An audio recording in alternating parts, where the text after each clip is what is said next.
Abakenyezi bakorera mu kigo kijeje gutororokanya amakori n'amataxi OBR baridogera cyane ingingo yafashe yuko bahembwa igice c'umushahara mu gihe bari mu karuhuko ko kwibaruka kandi ako karuhuko basanzwe bagahabwa n'amategeko. Mu gisagara ca Bujumbura no mu ntara hagati ubukene bw'igitoro, ingorane n'ingaruka zavyo zirabandanya kwibonekeza, aho mu ntara zimwe zimwe kwiyunguruza bisa n'ivyahagaze, ndetse aho bikunze naho bakarihishwa amafaranga menshi cyane badashoboye kuriha, benshi bagahitamwo guheba ingendo bari bafise, abandi bagafata amapikipiki. Ni mu gihe kandi mu kigo kijeje gukurikirana ibijanye no gutumatumanako amakuru ku buhinga bwa none ARCT bavuga yuko ikibazo ca internet cikagurika, bariko baragerageza kugira ngo barabe ko bogitorera umuti, bariko bashiraho ubuhinga budasanzwe bushobora gufasha abantu. Aya n'ayandi ni muri burakeyo kuri uyu wa kane, aho tugiye kugaruka ku makuru yazindutse aravugwa hirya no hino mu Burundi no mu makungu. Turabahaye ikaze. Morning Burundi, Uburundi burakeye. Nyuma yo kumva ingingo nshasha ivuga yuko umukenyezi yibungenze akora muri OBR iyo agiye mwikonje ryo kwibaruka azohembwa igice c'umushahara, kandi iryo konje arirekuriwe n'amategeko, abakenyezi bo muri ico kigo baridoga cyane, bakabona yuko agateka kabo katubahirijwe mu gufata iyo ngingo, ndetse bagasaba yuko ababijejwe bosubiramo iyi ngingo. Ikigo OBR rero kikaba carasubiyemwo ingingo ijanye n'ibijanye n'akaruhuko gahabwa abakenyezi bibungenze mu gihe bagiye kwibaruka. Muri iyo konje rero bakavuga yuko bazohora bahembwa igice c'umushahara bari basanzwe bahembwa. Bamwe muri bo rero bakidoga bavuga bati karashize ingane ubu mu gukora tuzoze turiyahura kugira ngo duhembwe amafaranga yacu yose, mbega amadeni twafashe nayo bigiye kugenda gute?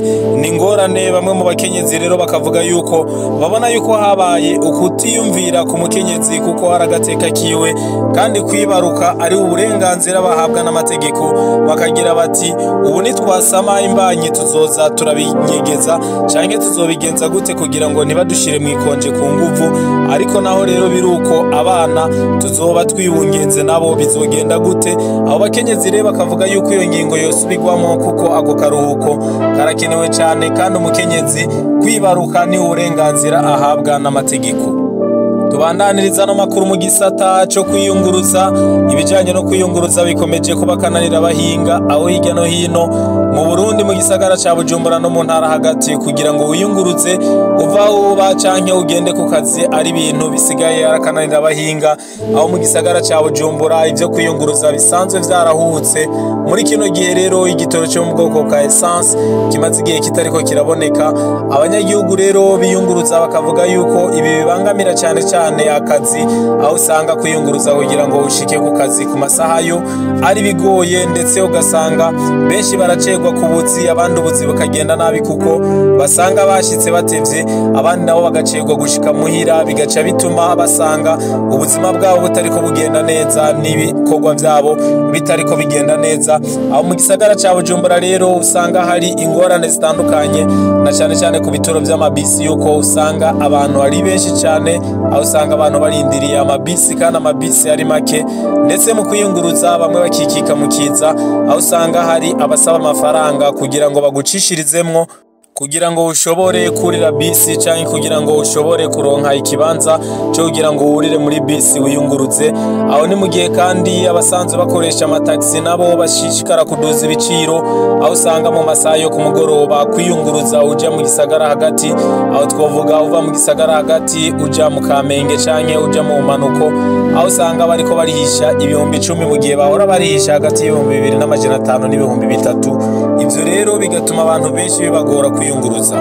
Ni mu gisagara ca Bujumbura gusa, abaje hagati mu ntara hagati naho nyene ni kibazo, kuko bisi zitariko ziraboneka canke Probox, n'abashaka kuza mu gisagara ca Bujumbura nabo nyene bakaba batorohewe. Aho twovuga nko mu gisagara ca Bubanza na Makamba, aho kwiyunguruza bishishikara biduga, ndetse naho bagenda barondera imodoka zibunguruza bakazibura, kuko ku bituro vy'abunguruza abantu basanga ata bisi zihari, ndetse bakarondera bakabura, bagaca bakoresha amapikipiki. Ivyo navyo ugasanga birazimvye kuko batangishwa amafaranga ibihumbi 14, naho nyene ugasanga badakwije abantu 3 canke 4. Pikipiki nishobora kubunguruza ngo ibashikane mu Kinama mu gisagara ca Bujumbura, aho rero bigaca bibagora, ndetse rero ugasanga benshi imiduga naho ibonetse irihisha ibihumbi 15 mu gihe igiciro kizwi na leta byari ibihumbi 5 muri Hiace n'ibihumbi 6 muri Probox.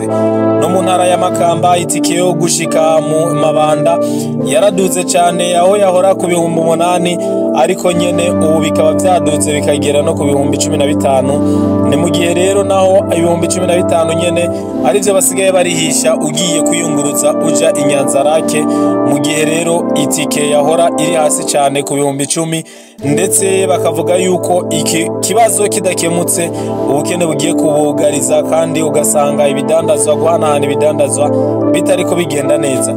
Abunguruza abantu rero bakavuga yuko ibiciro by'igitoro vyaduze, na cyane cyane ko bakigura mu buryo bwa magendu, kuko ku masitasiyo igitoro kitariko kiraboneka, ndetse abakigurisha bakaba baba bagikuye muri bwa buryo bwo kukironka mu kinwabi. Aho byahuhutse cyane rero ibijyanye no kwiyunguruza n'abaja mu buraruko bw'igihugu, aho twovuga nko mu ntara ya Ngozi, aho bageze kuriha ibihumbi 50, kandi ivyo ukabiriha ari kugira ngo ufate Hiace naho nyene mugenda mwicaranye ko muri benshi, ugashika Ingozi naho ugasanga uriha ibihumbi 40 kugira ngo ushike mu Kirundo. Ivyo rero bigatuma abiyunguruza bavuga yuko ayo mafaranga adashobora kuboneka, bagasaba yuko igitoro mu by'ukuri bogerageza ikibazo c'igitoro leta yo gikemura kikahava, bagasubira bakabona ingene biyunguruza, bakabona ingene basubira kubandanya imirimo yabo byoroshe. Ano makuru tuyabandanirize mu gisata kijanye no gutumatumanako amakuru, aho ngo imyidogo iva ku muvuduko muto wa internet yoba igiye guhera kuva mu kwezi kwa Munyonyo 2024, ngo hariko harashyirwaho ubuhinga bwa none mu gihugu cose bwo gukurikiranira hafi imihora isanzwe ikorera mu Burundi urugero itanga ko internet, aho umunyagihugu rero ngo azomenya umuhora wa limitere Econet canke na mobe, uturere ikoreramwo uko tungana na connection batanga uko ingana, kuko byagaragaye ko umunara ushobora kuba ushinze ariko ugasanga uronka connection canke internet iri hasi cyane. Nivyo bigashikirizwa n'umuyobozi mukuru w'ikigo kijejwe gutunganya no gucungera ivyo gutumatumanako amakuru biciye mu buhinga bwa none ARCT, mu kiganiro yahaye ikinyamakuru Yagaco mu Burundi. Uwo muyobozi Dr Muhizi Samuel akaba yatanze uturorero tumwe tw'udukosa tumaze kuboneka inyuma y'iminsi mike batanguye, akavuga yuko iki kibazo rero bariko baragikurikirana mu kigo ARCT. Dr Muhizi Samuel akavuga yuko byagaragaye ko nk'umuhora wa limitere muri quartier ya Kanyosha izamu za mbere zitaronkeje connection ya 4G yari isanzwe igeno yuko ariyo iri kiratangwa. Ni mu gihe kubijanye n'umuhora wa Econet reho naho abavuga yuko umuvuduko wa internet wa 4G uboneka mu ntara zine gusa mu gihugu cyose, ari amakomine urubuga canke site rushobora kumara imisi irenga 3 rutaruguruka. Muri Onamobe naho nyene intara nka Bururi, Mwaro na Karusi internet canke connection ya 4G ngwiri hasi cyane. Hambavu y'ivyo rero ngo ikigo ARCT kiriko kirategekanya urubuga aho Murundi wese azoza araraba akarere aherereyemo connection yiharangwa, nk'akarorero azoshobora kumenya aho ahagaze, rezo ikoreshwa ari 2G 3G canke 4G, ivyo vyose akabimenya. Ngo sivyo gusa kuko azoshobora no kumenya n'igiciro kijanye na connection yiwe yarihiye. Ubwo rubuga ngo ruzobaho kuva mu kwezi kwa Ruhuhuma 2025, kandi hazobaho na application umuntu ashobora gukoresha muri ngendanwa yiwe kugira ngo abimenye ingene vyifashe. Ano makuru tuyabandanirize mu gisata ca sport, aho muri sport hari hamaze imisi havugwa yuko amafaranga yari yegeranijwe mu rukino rwateguwe kugira ngo rusahirize umumenyereza Kanyenkore Yaounde yoba yaranyuruje ngo ico kibazo coba caratunganye, ndetse n'umuryango wa Kanyenkore Yaounde ugashima yuko habaye gufashanya canke habaye gushigikira. Uwo mumenyereza yafashije benshi mu mupira w'amaguru mu Burundi, aho yateje imbere umupira w'amaguru akanamenyekanisha ingabire zidasanzwe rero ngo amafaranga yari yaratoje ariko arasubizwa mu gihe hari abari bayagabuye kugira ngo bamuhe makeya. Ayo mafaranga rero akaba yarasubijwe agasubira mu muryango, ndetse umuryango wiwe ugashima cyane kandi ukavuga yuko akigoro no kwitanga ababiteguye bagize, uwo muryango wabibonye, ndetse ugashimira uwo wese yagize icyo afasha canke icyo aterereye kugira ngo ayo mafaranga aboneke. Ubu rero Kanyenkore Gilbert Batazira Yaounde akaba ariko arakurikiranwa, ariko arivuza neza, kandi agashima yuko abakunzi b'umupira w'amaguru mu Burundi bamushigikiye, bakamwereka urukundo, bakamwereka yuko bashima ibikorwa yakoze mu gihugu ndetse no mu makungu. Uwo mumenyereza twobibutsa yuko yamenyereje igihe kinininya umugwi wa Vitaro FC, akamenyereza n'umugwi serukiragihugu Intamba mu Rugamba. Mu bakinyi benshi yagiye aramenyereza harimo abakinyi bamenyekanye nka Karimu Makenzi, akabamo Saidoni Bazonkiza n'abandi batandukanye. Akaba yaramenyereje kandi hanze y'igihugu umugwi serukiragihugu w'u Rwanda ndetse n'imigwi yo ngaho muri ico gihugu kibanyi c'u Rwanda nyene. Ano makuru tuyabandanirize hanze y'igihugu, mu gihugu ca Uganda, aho ikiza ca korera kiriko kirarandagata. Umuntu umwe akaba amaze gupfana, y'abandi bagera kuri 40 bakaba bagwariye mu mavuriro atandukanye kubera ikiza ca korera cateye kuva itariki 10/0/2025. ariho ubushikiranganje bw'amagara y'abantu muri ico gihugu bwatangaje ko harangwa ikiza ca korera mu karere k'ubuvuzi karamwo gahana urubibe n'igihugu ca Sudani y'Epfo. Ivyo rero tukaba tubisoma ku rubuga rw'igisata cishiramwe mpuzamakungu riraba amagara y'abantu OMS, hamwe no mu binyamakuru bitandukanye vyo ngaho mu gihugu ca Uganda. Denise Okura arongoye akarere k'ubuvuzi karamo akagira ati abagwayi bose barabakiriye, ababa bafise ibimenyetso vya korera nko kudahwa, gucibwamwo, gucika intege ndetse n'ubushuhe bakaba bariko barakurikiranwa. Agahamagarira abandi bantu basigaye kwikingira ndetse mu kugira isuku cyane kugira ngo bikingire iki kiza gisanzwe kibangamira abantu badafise isuku. Mu gihugu ca Ghana naho bivugwa inkuru yuko umukuru w'igihugu yahisemwo kugabanya abashikiranganje kugira ngo baziganye amafaranga leta isanzwe ikoresha, aho hahora hari ubushikiranganje 30 ariko ubu hakaba hasigaye ubushikiranganje 23 gusa.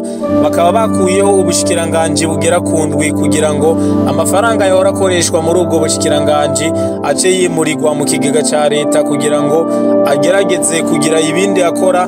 Ni mu gihe igihugu kiriko kigwana kugira ngo amafaranga gikoresha nabandanye yiyongera, na cyane cyane muri kino gihe igihugu ca Ghana kiriko kigerageza kuduza amafaranga gisanzwe gikoresha, ndetse muri ico gihugu bakaba bashaka gushiraho ingene amafaranga leta ikoresha yogabanuka canke ayahora akoreshwa nayo mu bidakenewe cyane, bakaraba ingene vyokorwa mu buryo ashobora gukorera mu bindi bisata bitandukanye leta ishaka guteza imbere muri ico gihugu ca Ghana.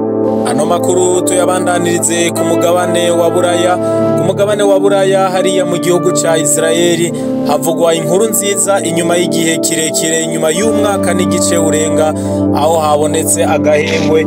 Israeli na Palestine bakaba bumvikanye ko bogira agahengwe, bakagira amasezerano basinyanira, bakumvikana kugira ngo bahe agahengwe abanyagihugu mu gace ka Gaza ahasanzwe hariko habera intambara zidasanzwe. Ni nyuma yuko Israeli yinjiye muri Gaza, aho igiye kurondera abihevyi yagiriza ko ari bo bateye muri Israeli bakica abantu benshi. Israeli rero ikaba yari imaze igihe kinini iriko iratera amabombe adasanzwe irondera ahari abagwanyi b'uwo mutwe wa Hamas usanzwe ariwo wari usanzwe uri kuragenzura agace ka Gaza.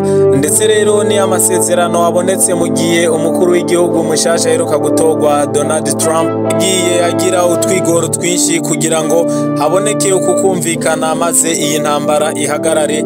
Abanyagihugu rero bakaba bagiye gusubira mu zabo, bakaba bagiye gusubira muri Gaza, basubire mu miryango yabo. Ni nyuma yuko abanyagihugu benshi abarenga 1,200,000 bahunze izabo muri ico gihugu, ndetse abarenga 48,000 bakaba bamaze gupfa. Ku rundi ruhande muri leta zunze ubumwe za Amerika umuriro uracyatema utongora hariya muri leta ya California mu gisagara ca Los Angeles. Uyu muriro watanguye kuwa kabiri itariki 7/2025 ukaba ukomeje kunanirana aho hadutsemwo imiyaga. Uyu muriro rero ukaba umaze gutuma abantu barenga ibihumbi 180 bahunga izabo, ndetse n'amazu arenga ibihumbi 15 akaba amaze gusha. Aho rero ni mu gihe abanyagihugu benshi bariko barasaba yuko bohabwa ubufasha mu gihe izabo zamaze gusha, bagatungwa nayo bameze, bagasigaye ivyabo byose mu mazu bagahunga. Ni mu gihe rero kandi muri ico gisagara ca Los Angeles ibikorwa byinshi vyaciye bihagarara, ndetse abantu benshi bakaba bariko bagerageza gutanga ubufasha. Uyu muriro rero ukaba uteye ubwoba, na cyane cyane yuko imiyaga ikomeje kuba myinshi, ndetse abahinga bakavuga yuko iyi miyaga ishobora kwiyongera no kuri uyu munsi, aho imiyaga ariyo iriko iratuma uyu muriro ukwiragira mu makaritiye atandukanye. Uyu muriro rero ukaba umaze guhitana amazu atari make, ndetse n'abantu barenga 25 bakaba bamaze kuhasiga ubuzima muri uyu muriro udasanzwe uriko uraka kuva itariki 7 z'ukwezi kwa mbere mu 2025 hariya mu majepfo ya leta ya California mu gisagara ca Los Angeles, Cité des Anges canke igisagara c'abamarayika nkuko benshi bakunda kubivuga. Ni umuriro rero bataramenya icawuteye mu by'ukuri, aho abahinga baguma batohoza. Amatohoza akaba ariko arabandanya kugira ngo bamenye icateye neza uyu muriro, kuko benshi bavuga yuko ari umuriro waba wadutse imbere yuko bawumenya, bakaba bagiye kubibona ari uko wamaze kugwira. Bakavuga yuko umuriro waba wavuye mu misozi n'udushamba dusanzwe turi ngaho, kuko babonye amasanamu y'abajene canke ugwaruka rwari ruriko rurifata amasanamu rubonye umuriro ruriko rurahunga. Bakavuga yuko ari bo baba baratumye uyo muriro waduka, canke bakavuga yuko uwo muriro waba wadukiye aho nyene, akaba ari amatohoza ariko aratangurira. Abazimya rero bakaba bariko baragerageza kuzimya hirya no hino, bakaba bariko bagerageza no gusaba ubufasha. Ibihugu bitandukanye bikaba vyarasavye yuko vyotanga ubufasha, aho rero vyatanguye kurungika indege n'abahinga baja gufasha mu vyo kuzimya uyu muriro umaze igihe kinininya uri kuratema utongora muri leta ya California. Turabashimiye rero mwese mwakurikiranye ano makuru ya Burakeye, tubashimira ko mwaduteze yompi, tukabasaba kubandanya mudukurikirana no gusangiza aya makuru abandi kugira ngo abashikire. Naho utaha muri Burakeye yo ku munsi w'ejo, Imana ibahezagire. Morning Burundi, Uburundi burakeye.